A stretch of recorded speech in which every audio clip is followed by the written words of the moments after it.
Good evening, everyone. We have some connections that are lost.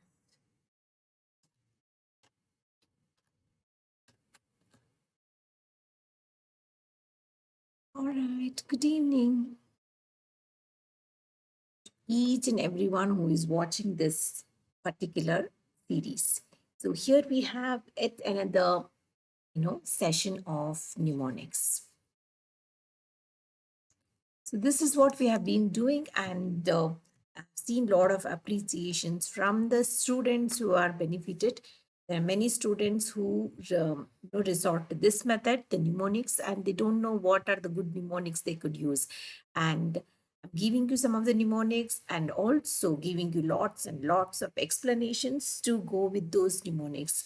And to introduce myself, I'm Dr. Rohini Wayan, and I'm a ex-alumni from Kasturba Medical College, which is actually a belonging to this Mahe Manipal Academy of Higher Education. It's a deemed university and it is located at Mangalore and Manipal. Okay, these are some of the other credentials that I have. I have a medical transcription degree as well, hospital administration MBA as well. There is PhD from Savita University, and I also work as a freelancer. And I'm an embryologist. I have a certificate in IVF and ICSI techniques.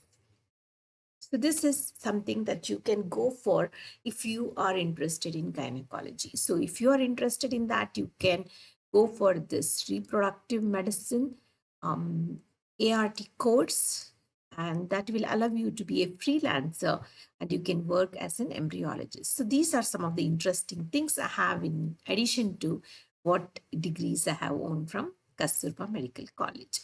And with many, many years of experience, I have also gained a lot of confidence to guide the students. So I do counseling and I also mentor the students.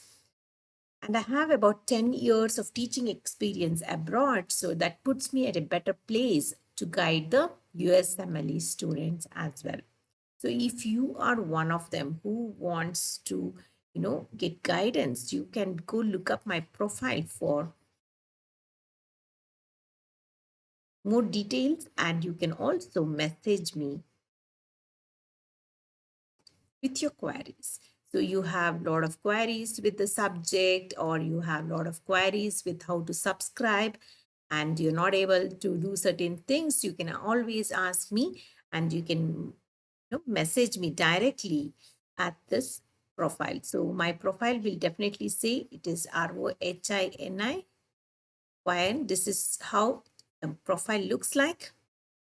This is how the profile looks like. And you can also see a lot of dedications from the students who have, earned a lot of hats like red hat, brown, blue, orange. All these hats are kind of motivation for the students and it is given to the students when they put in so many minutes. And these students dedicate it to their favorite teachers or the teachers who are, of some help during their course. So here we have so many, and we have Aditya Singh messaging. Um,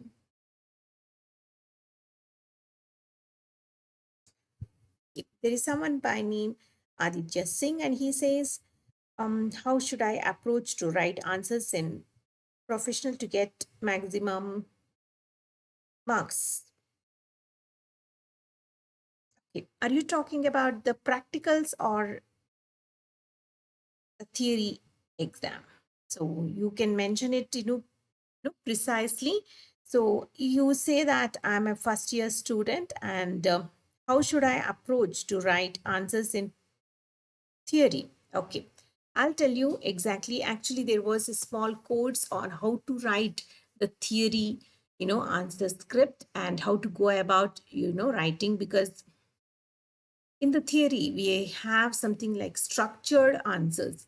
You can't exceed beyond what is given. So you have to know how much to write because In certain universities, there is certain number of pages that is designated for each question. I'm talking about the first year professionals, and those number of pages only you can use. For example, essay. Essay is 10 marks question, and this 10 marks question will have 3 to 3.5 pages designated. So within this 3 pages, you have to complete your 10 marks answer. So this 10 marks question will have components, subcomponents like 1A, B, C, D. So you have to cover all the 4 components. So it could be carrying 2 marks each. If it is 5 components, it would be carrying 2 marks each, and the total will be 10 marks. So you have to give weightage to each sub question as well. You can't consider this as the entire question and answer it, but you will have to break this in big question into sub questions, which they have mentioned. For example, the nerve supply would be carrying 2 marks. The applied aspect will be carrying 2 marks. So you should know to divide this into half page each. Okay, and not exceed beyond that. So 1 to 2.5 page to 3 page. So ultimately, introduction will take half page, which is neutral, and then each 2 marks, I would suggest half page. Okay, so 2 marks is half page. All right, so 5 marks question should be covering one full A4 sheet. So that is the kind of advice I would give you. All right. So for more things, you can always message me at my profile and I'll answer all your queries. Okay. All right, Aditya. So since you has write my answer in points or rather in an essay, I would suggest put it in small paragraphs. Okay, which are neither the big paragraphs or nor the points. Even the points may not have continuity. So if the points have got continuity, it's fine. If it doesn't have continuity, even that will not look very neat for an essay. So I would suggest turn it into small paragraphs and then write. Because essay, like I said, it has sub questions. So you cannot have 3 pages as one single topic. You will have sub questions and you will have to put those sub question numbers and then only write. So obviously your answers will be, it is like just like writing 5 different questions. Okay. All right. For more things, you can message me on my profile and I'll answer all your queries. Okay, Aditya. All right.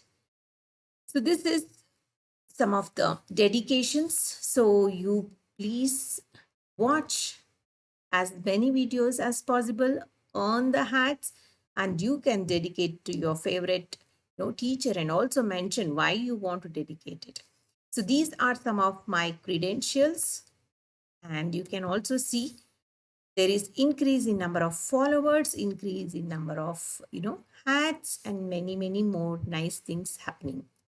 All right, we have plus subscription where you have access to the best of Unacademy. You have daily live classes, structured courses, test series, and unlimited access to many things.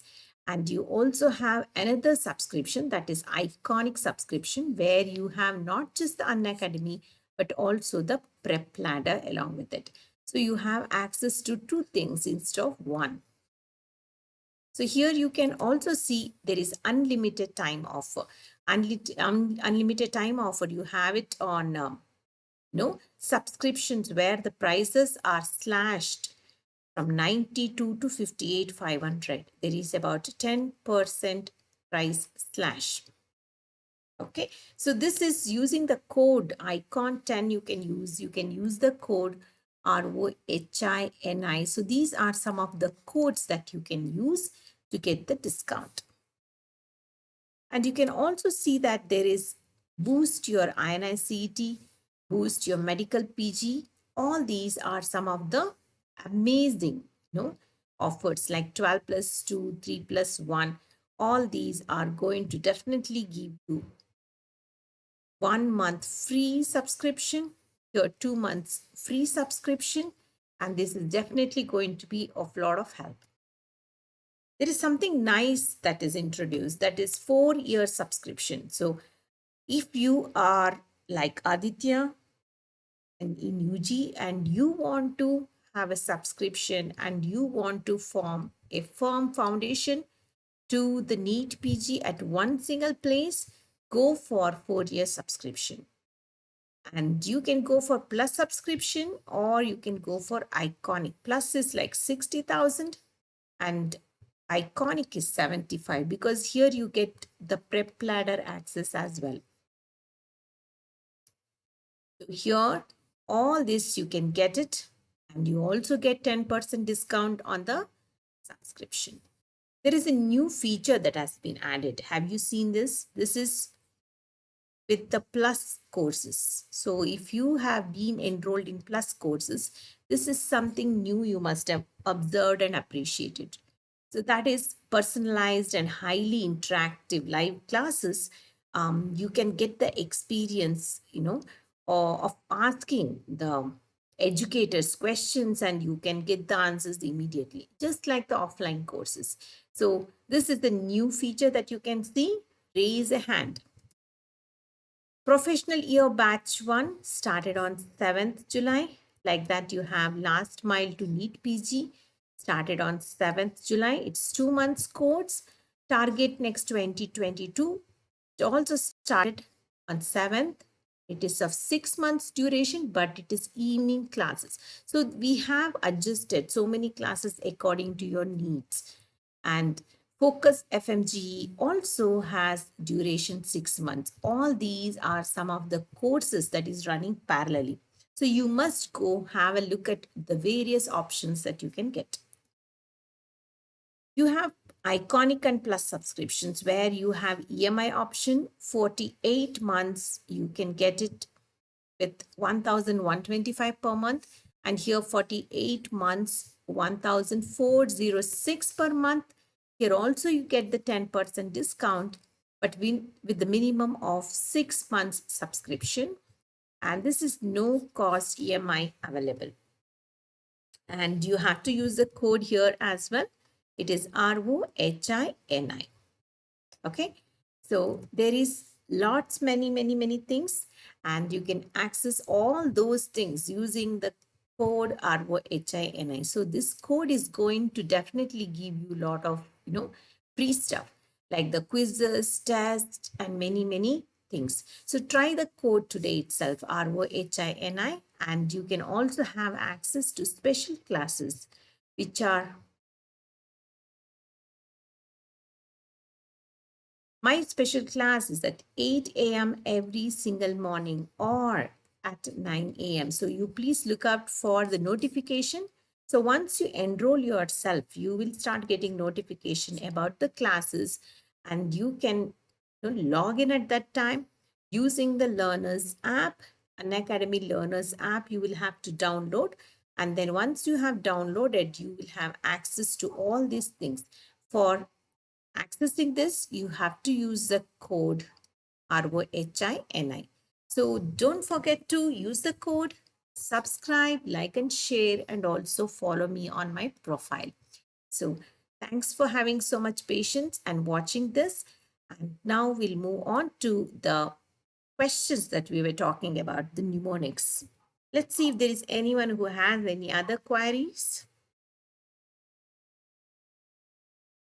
Okay, so we have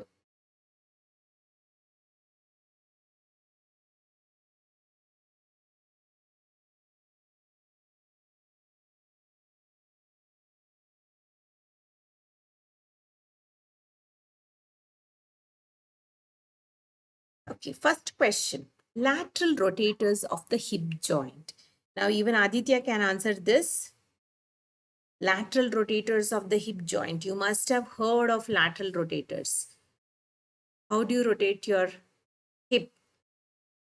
The anterior portion of this is from the back. This view is from the back because you can see the sacrum. Anterior aspect of the femur rotates laterally. That is known as the lateral rotation of the hip. Okay, so you have muscles which are 6 in number. So I will simply quickly you know, list all of them, you can see that there is the prime mover piriformis, which is here, which is part of the greater sciatic notch. This is the greater sciatic notch. Okay, and there is one more notch called the lesser sciatic. This is the lesser sciatic.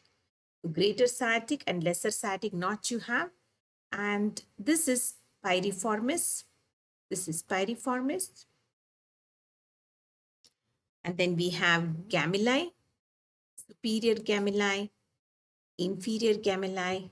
Then we have obturator internus, obturator externus, and quadratus femoris. Yes, I could mention all the 6, but what is the time I took to answer these things? I took a little longer time. So if you want to save some time and not use so much time just thinking and having the fear that you must have missed out something, you should use the mnemonics. To get rid of all those anxiety attacks, you should use the mnemonics. Let's see what is the mnemonic for lateral rotators of the hip. So lateral rotators are attached to the greater trochanter. Here, can you see there is a fovea or a gap here? This is where the lateral rotators are inserted. But where are the gluteals? Gluteals are on the greater trochanter. So this is exactly where there is this fossa. Greater trochanter has a small fossa beneath this near the neck, and that is where the lateral rotators are inserted.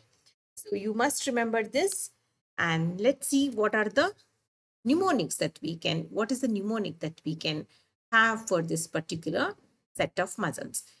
There is pretty P, G, O, G, O, Q. Okay, it says, what does it say? Pretty girls often get off quickly. So I always have mentioned it is very important that you remember the mnemonic and not forget the mnemonic itself. So what you have to do every time you try to recall the answer, you have to recall it with the help of the mnemonic only. Only then you will be able to retain the mnemonic. Otherwise, you may forget the mnemonic or you may forget the actual mnemonic and think of something else instead of this particular mnemonic. So you have piriformis, you have gemellus superior, inferior, and you have obturator internus, externus, and quadratus femoris. So you have all the 6 of them. And out of this, the piriformis is the prime mover.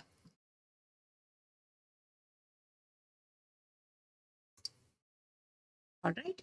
Sometimes this piriformis is also, there could be anatomical variations. Okay, if you get a chance, you could do this anatomical variation. You can look for this variation. The sciatic nerve usually passes, below the greater sciatic. Now it divides the greater sciatic notch into 2 compartments. So that is upper compartment and a lower compartment that is divided by the piriformis. Okay, this is the greater sciatic notch. And this piriformis below compartment has the sciatic nerve. It is supposed to pass below the piriformis muscle. But sometimes one of the branches, the communicating branch or communicating branch of the sciatic nerve could also pierce the piriformis itself. So it could interfere with its action. So that instance is also there. Sciatic nerve could pierce the piriformis and it could interfere with its action. What is its action? Lateral rotation. Lateral rotation of the hip. So this instance is also there. That is one of the anatomical variation. And let's see. Now there is always,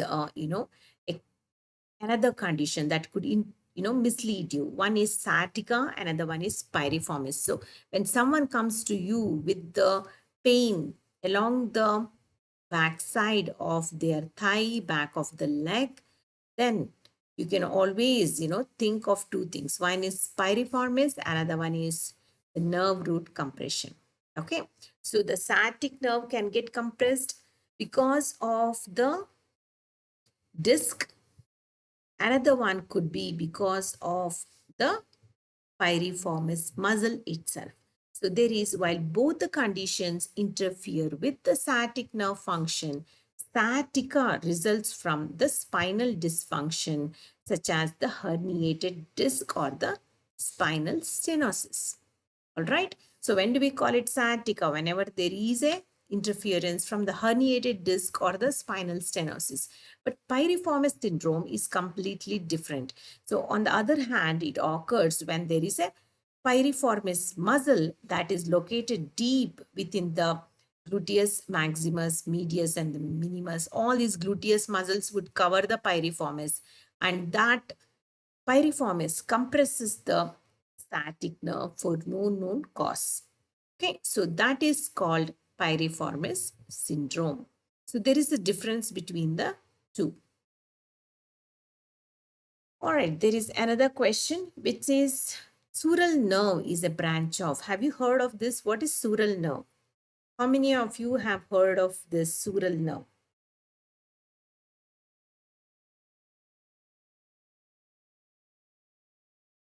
Sural nerve, there is, yes, Aditya, we'll come to the sural nerve that is here. You are right. It is a branch from the tibial nerve. But how did you quickly guess it? Cutaneous nerve supplying the lateral aspect of the sole. Is it lateral aspect of the sole or medial aspect of the sole? So which one is medial aspect? The femoral nerve is near the great toe, that is medial. Okay. The lateral aspect is supplied by the sural nerve. So which part, that is lateral border of the foot till the tip of the little toe. So this is a very important thing. Many a times they just ignored this, and Aditya has been, even though you are in first year, you have understood this really well. You are answering. Yes, medial side is supplied by saphenous, which is nothing but a branch from the femoral nerve. So cutaneous branch is what we are talking about. So sural nerve is a cutaneous branch. So now let's go backwards and then see what else we can talk about the emergence of these branches. Okay. So first of all, there is sacral plexus that is formed by L4 to S3, and it exits the pelvis by passing via the greater sciatic notch, that is under the piriformis. So now here it descends. We are talking about which one? We are talking about sciatic here.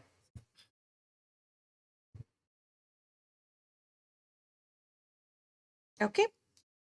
So yes, Rishabh, you're also answering nice. Descent in gluteal region under the cover of gluteus maximus. Now here, I told you one of the structures under the cover of gluteus maximus is the sciatic nerve and also the piriformis. And there is everything under the cover, that under the gluteus maximus, but these two things you must not leave out. So it enters the backside of the thigh where it divides into tibial part which supplies the hamstrings and the peroneal part which supplies the biceps femoris, right? And then there is this. It divides at the apex of the popliteal fossa, and you can see that the tibial and the common peroneal are the ones which are the actual branches. Now you can see tibial goes to the back side, and or you can say that it remains on the back side of the leg, and there it gives motor and sensory. The sensory is what we are calling it as the sural nerve. Okay, the sensory is the sural. You remember, sural supplies the lateral border of the foot till the tip of the little toe. Okay, the last little toe is supplied by flexural nerve. All right. Next, all the motor branches, they just go to the plantar flexus of the foot, which is that the posterior compartment. Then you have common peroneal, which again winds around the neck of the fibula. Here, fracture of the fibula can always, pose danger to common peroneal nerve injury. And that bifurcates into deep and superficial. And that supplies the deep supplies the anterior compartment and superficial supplies the lateral compartment. So this is what you must remember. Yes. So which one causes foot drop? Is it common peroneal or the tibial? Which one supplies?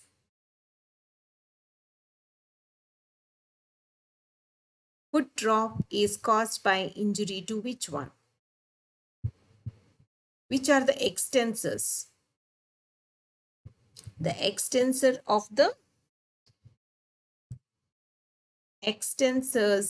are present in the anterior compartment, and the anterior compartment is supplied by deep peroneal.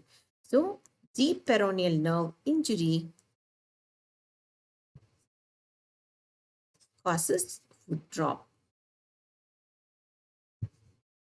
All right, next one. Okay, now here there is a nice, important thing that you should know, McBurney's point. McBurney's point is the area where there is maximum tenderness, experienced when the person is going through an acute appendicitis.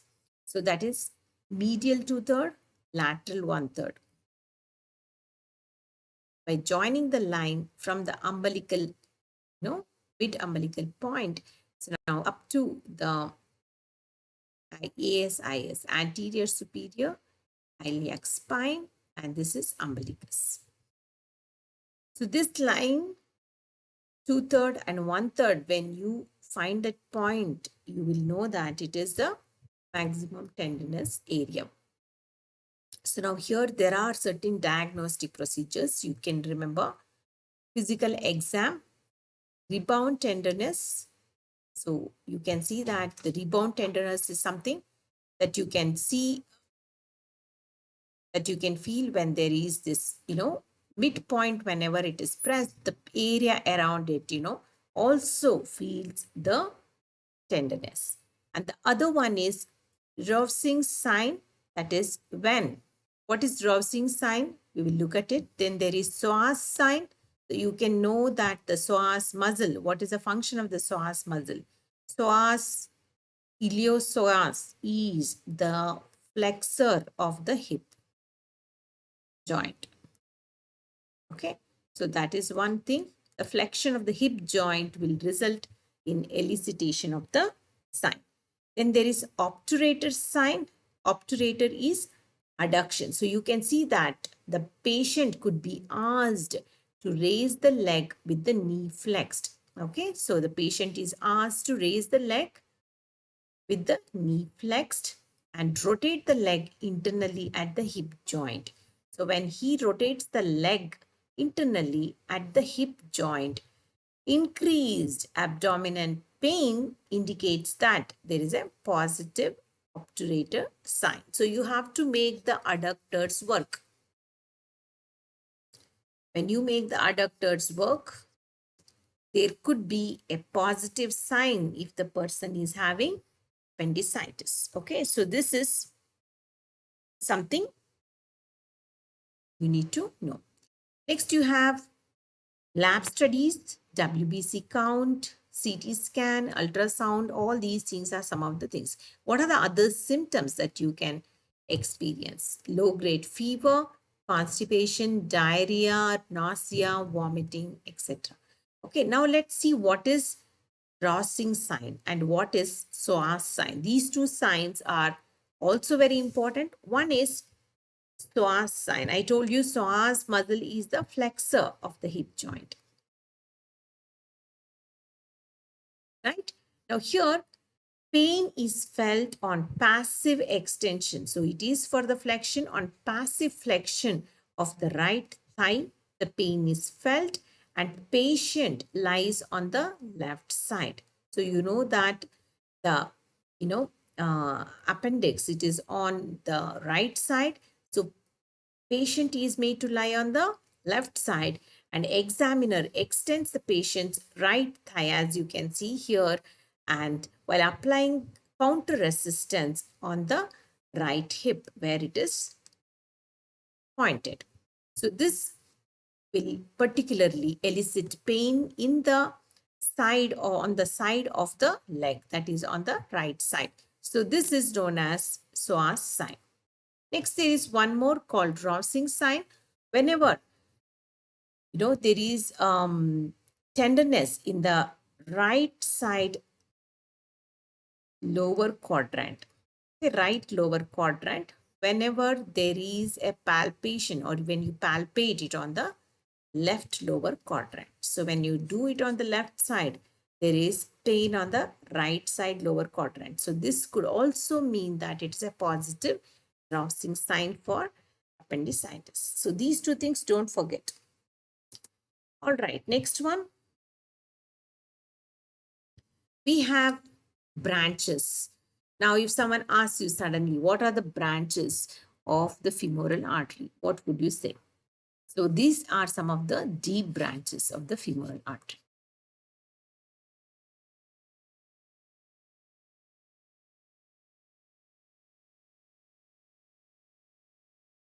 What are the branches? Now, I will take some time to answer this question, right? So I would look for all those, first I would look for profunda branch, then I will look for circumflex, internal circumflex, external circumflex, then I will look for profunda, then I will look for perforating branches, first, second, third perforating, and the fourth one is actually the continuation.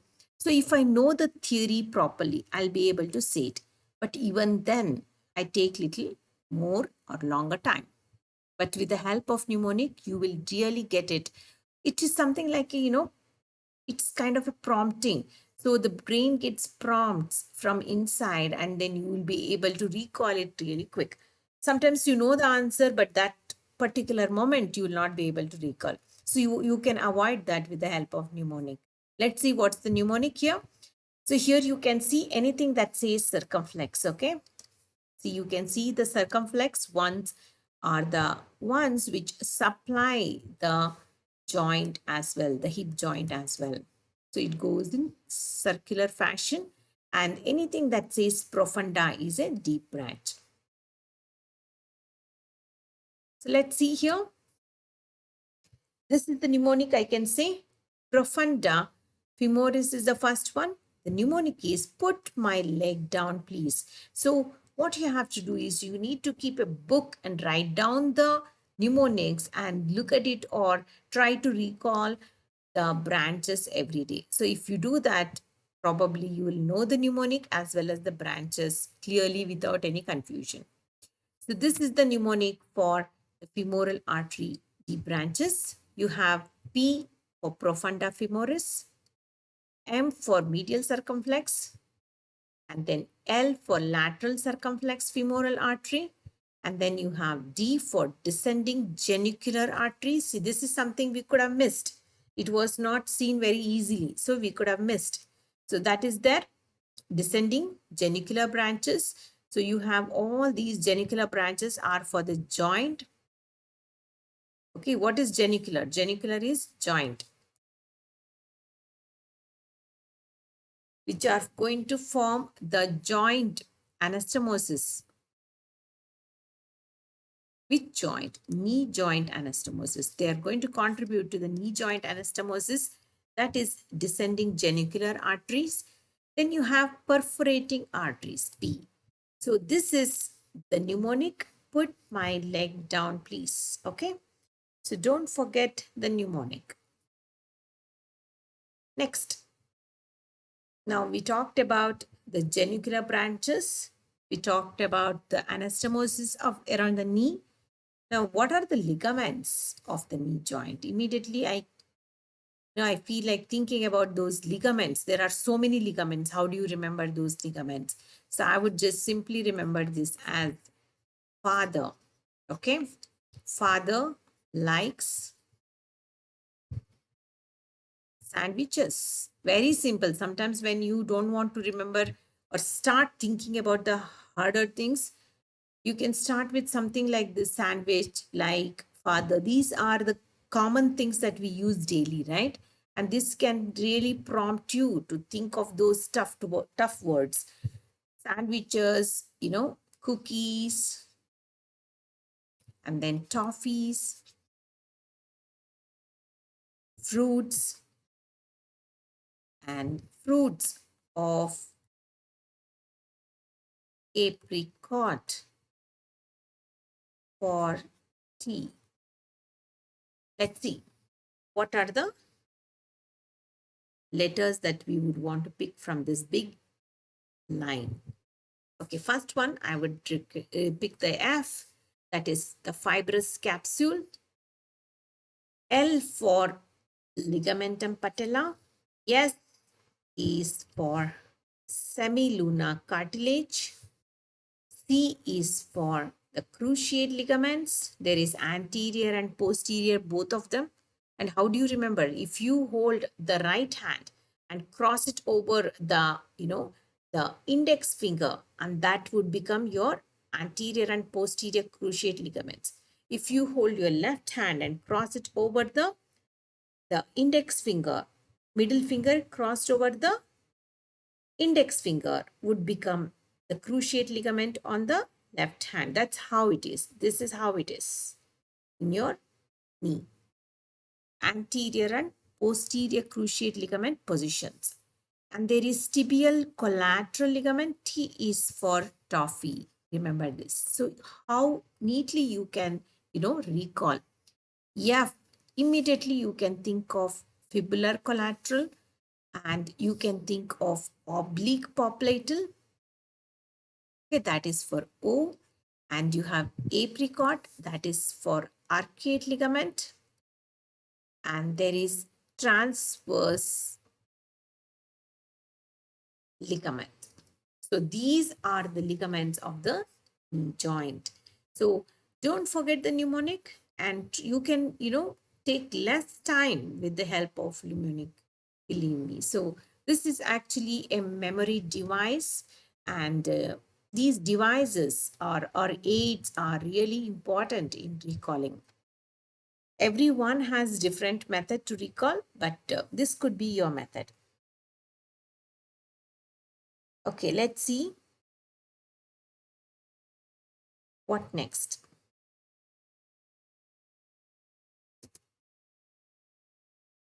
Okay, there's something called locking and unlocking. Now that we are talking about knee, what is locking and what is unlocking? Locking automatically happens when you stand straight on your feet. Okay, when you stand straight without having a flexion at your knee joint, you will be automatically locking your knee, right? That is medial rotation of the fibula over the tibial head. And unlocking is something that is at the beginning of the flexion. So when you want to bend your knee, the first thing you have to do is unlock. Just like you want to enter the house, you first open the door and then you enter the house. Just like that, unlocking happens first and then the knee bends. And who unlocks it?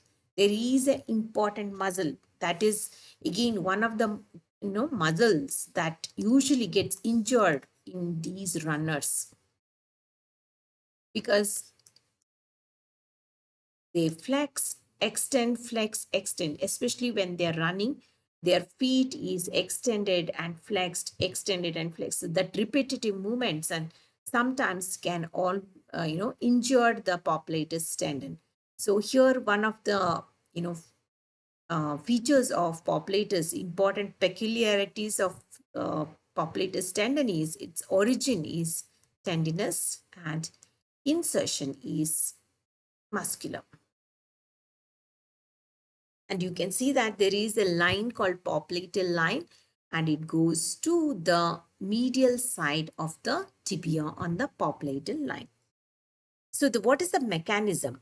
Now mechanism is the leg is medially rotated and the thigh is laterally rotated. So leg part where the tibia and the fibula are, they are medially rotated, and obviously the popliteus would pull towards the insertion. The action always takes place where there is insertion. So there is medial rotation in this direction and the femur would be doing the lateral rotation. This is medial side rotation. So remember this, it's an important muscle, popliteus, which helps in unlocking. And who helps in locking? No muscle. It automatically happens with the help of the tibia and the femur.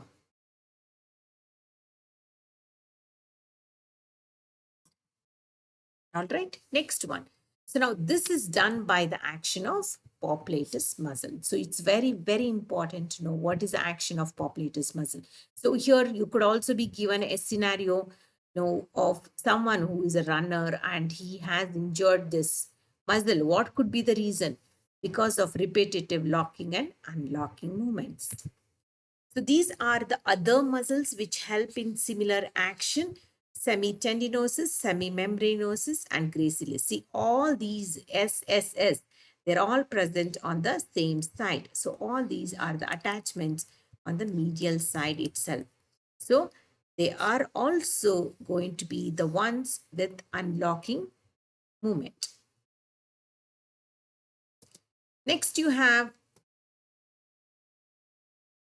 some pictures which give you a hint of what it could be. So there is a picture which shows you the fingers, the 4 and 5 are bent down. There is this, half of this is bent. This is extended. This is 2. This is 1. This is 3. What is this? It is called hand of Benedictine. And it is also, you can see, ape hand deformity. In ape hand deformity, this thumb should be adducted. Remember, thumb is adducted. So what is not possible is opposition of thumb is not possible. So that is the difference. If the person is not able to count fingers, so you can count the fingers by touching it with the thumb. So if the person is not able to do and he has lost the muscle mass on the thenar eminence, then that indicates that he has this ape hand deformity. Okay, so that is ape hand deformity, and this particular sign is known as hand of Benedictine. That is median nerve injury in the carpal tunnel. All right, so this is ulnar claw hand. Another one is ulnar claw hand.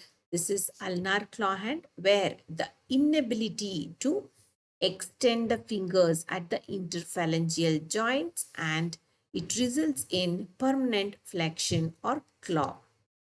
So this is because of the supply to interossei and umbilicals. What is the function of lumbricals? It is flex at MCP, extend at IP joints. So when the person is not able to extend at interphalangeal joint, and that is known as inability to extend the fingers at interphalangeal joints, you know that these muscles are not functioning very well, and that is what is supplied by the ulnar nerve. Okay, ulnar nerve injury in the hand can result in all this not functioning, and that is known as claw hand, ulnar claw hand. So it also depends on to what extent is the injury, whether it is complete or incomplete. There is again another feature. Next, there is here, there is complete drop of the wrist. What is this known as? The person is not able to extend. So the extensors are not functioning, and that results in dropping of the wrist. Okay, that's called wrist drop. Now, inability to extend the hand and inability to extend the forearm. So, depends on exactly where the radial nerve is injured, whether it is injured in the spiral groove or it is injured in the anatomical stuff box. Again, here it depends on exactly where the radial nerve is injured. So it very close to the anatomical snuff box, there is radial artery, and here also the radial nerve could also get injured at this region if there is a fracture of the carpals, and that can also result in such a condition. All right. So wrist drop happens when there is an injury in the spiral groove, not in the anatomical snuff. Next one, lesion of median nerve. Okay, so lesion of median nerve supplies many things. The median nerve doesn't supply anything in the arm, nothing in the arm, nothing in the shoulder, nothing in the arm. In the forearm, it supplies many things except 1.5 muscles. It doesn't supply 1.5 muscles. Now you must remember median nerve above the wrist, just above the wrist, it can get injured in the cubital fossa because it is part of the cubital fossa. That is where it is little superficial, it can get really injured there in the cubital fossa during the dislocation of the elbow joint, it can get injured. And what could be the consequence of that? Loss of opposition of the thumb because the thumb side is supplied by median nerve due to paralysis of operans pollicis muscle. That is very evident, that's why. And also you can see flattening of the thenar eminence due to atrophy of the thenar muscles. There are 3 of them. The 3 muscles could get thinned out, and that's known as atrophy. Next, the characteristic deformity of ape hand. Now, ape hand has very flat thenar muscles. So that could be one thing. All right.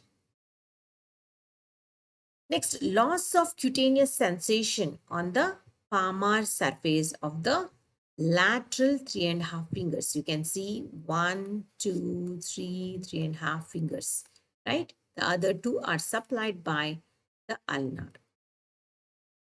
So that could be the characteristics of lesion of median nerve, that too above the wrist.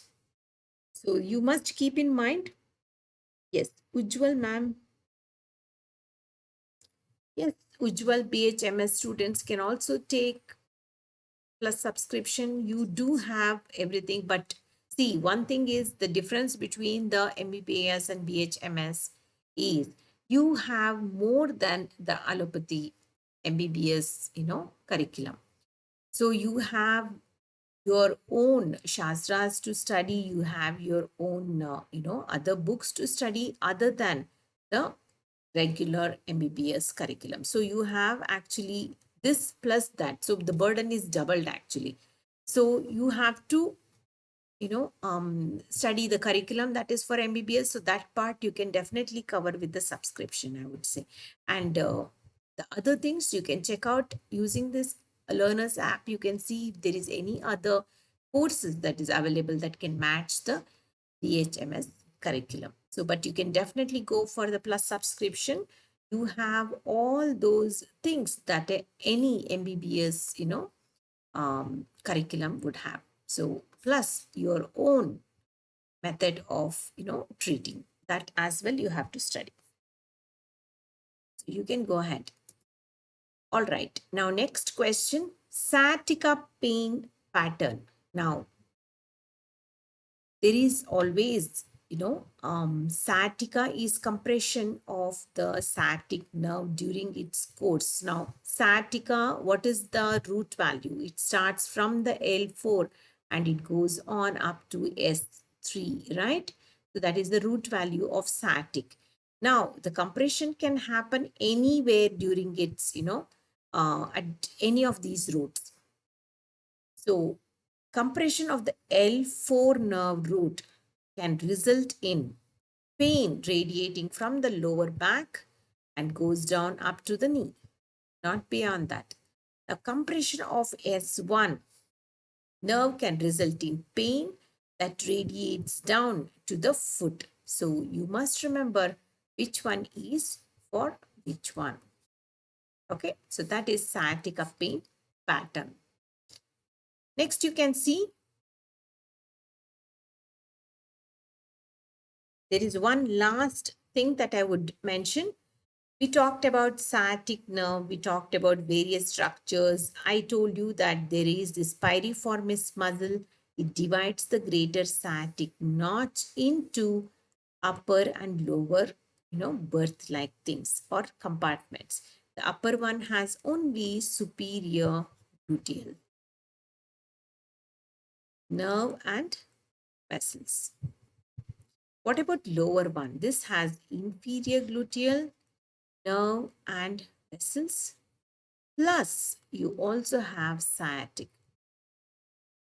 Okay, this lower part you can remember with the mnemonic I pin spin. So only for the lower part. Okay, so this is what you can use. I is for inferior gluteal, which I just mentioned. P for pudendal. I for inferior gluteal vessels.